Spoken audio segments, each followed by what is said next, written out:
তাই আমি একটা হেমন্ত মুখোপাধ্যায়ের একটা পুরনো গান আমি তোমাকে গিয়ে শোনাবো। মা, গানটা কেমন হয়েছে মা? এইবার না তুমি বাবার সাথে মন খুলে ঝগড়া করো, করো মা, করো করো করো। আরে বাবা 10টা বেজে গেছে, আমাকে তাড়াতাড়ি রেডি হয়ে কারখানায় যেতে হবে। বাজে 10টা, তবু তোর ক্যান্টিনে খাওয়া চলবে না। বলি ক্যান্টিনে খেতে তোর চেহারাটা কি হয়েছে বলে লক্ষ্য করেছিস? আমি একদম রোগা হয়ে গেছি কিন্নি। তোমার কথা বলে রে। হ্যাঁ মা, আমার কথা বলেছে। আমার ও মা তুমি না বলেছিলে আমার বিয়ে দেবে? ও মা বলো না তুমি আমার কথা। কখন দেবে তুমি আমার বিয়ে? ছেলে কাণ্ড, বলি বিয়ে কি গাছের ফল? একটু করে পারলে আমার হাতে দিয়ে দিলাম। এই যে তোমাকে যে শান্তের জন্য মেয়ে দেখতে বলেছিলাম তার কি হলো? আরে বাবা আমি 5 জনকে বলেছি, তারা কিছু বলেনি বলে তোমাকে জানাতে পারিনি। একটু তাড়াতাড়ি দেখো না। হ্যাঁ বাবা তাড়াতাড়ি দেখো, জলদি জলদি দাদার সানাই বাজানোর ব্যবস্থা করো। কতদিন এই বাড়িতে সানাই বাজিনি বলো তো? খুব খুব খুব আনন্দ হবে, তাই না? আমার কতদিনের আশা, শান্তর বিয়ে দিয়ে লক্ষ্মী আর প্রশান্তর বিয়ে দিয়ে সরস্বতীর মতো বউ মানব। তারপর ওদের হাতে সংসারের দায়িত্ব বুঝিয়ে দিয়ে আমরা দুই বুড়ো বিড়িতে মিলে তীর্থ করতে চলে যাব। ওগো কি গো, আমাকে তীর্থ করতে নিয়ে যাবে তো? যাবো শুনেছেন, যাবো, কিন্তু তুমি তো সুশান্তের কথা আমার বললে না।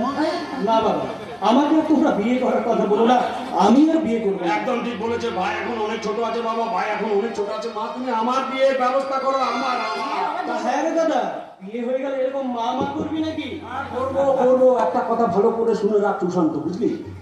বউ হারালে বউ পাওয়া যাইতে পারে না, মা হারালে কোনোদিন মা পাওয়া যায় না আমার কাছে, বুঝলি? বইয়ের চেয়ে মাই আগে।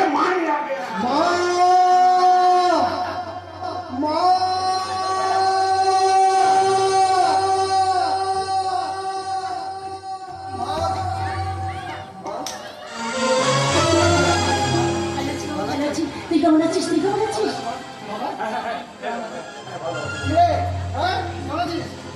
আমার কথা বাদ দে, দাদার কথা ভাব। দাদা এখন বিয়ে করে বিয়ে পাগলা হয়ে গেছে।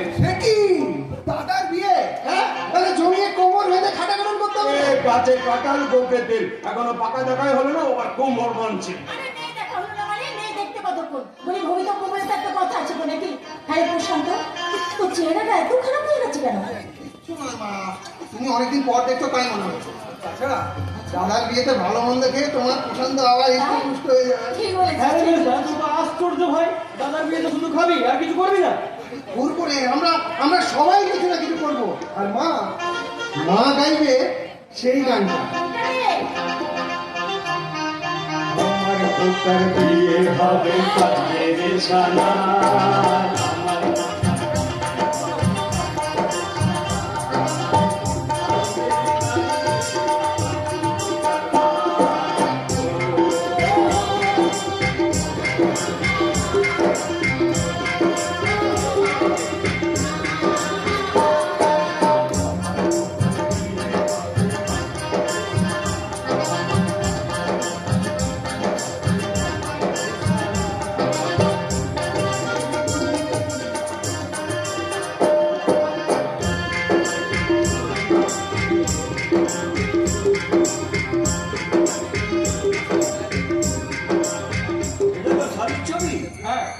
কলেজের পাঠ শেষ করে কালির ফিরেছে। হ্যাঁ, তাই ওই বিয়ে সম্মত করতে এই ছবিটা আমি পাত্রপক্ষের কাছে পাঠাচ্ছি।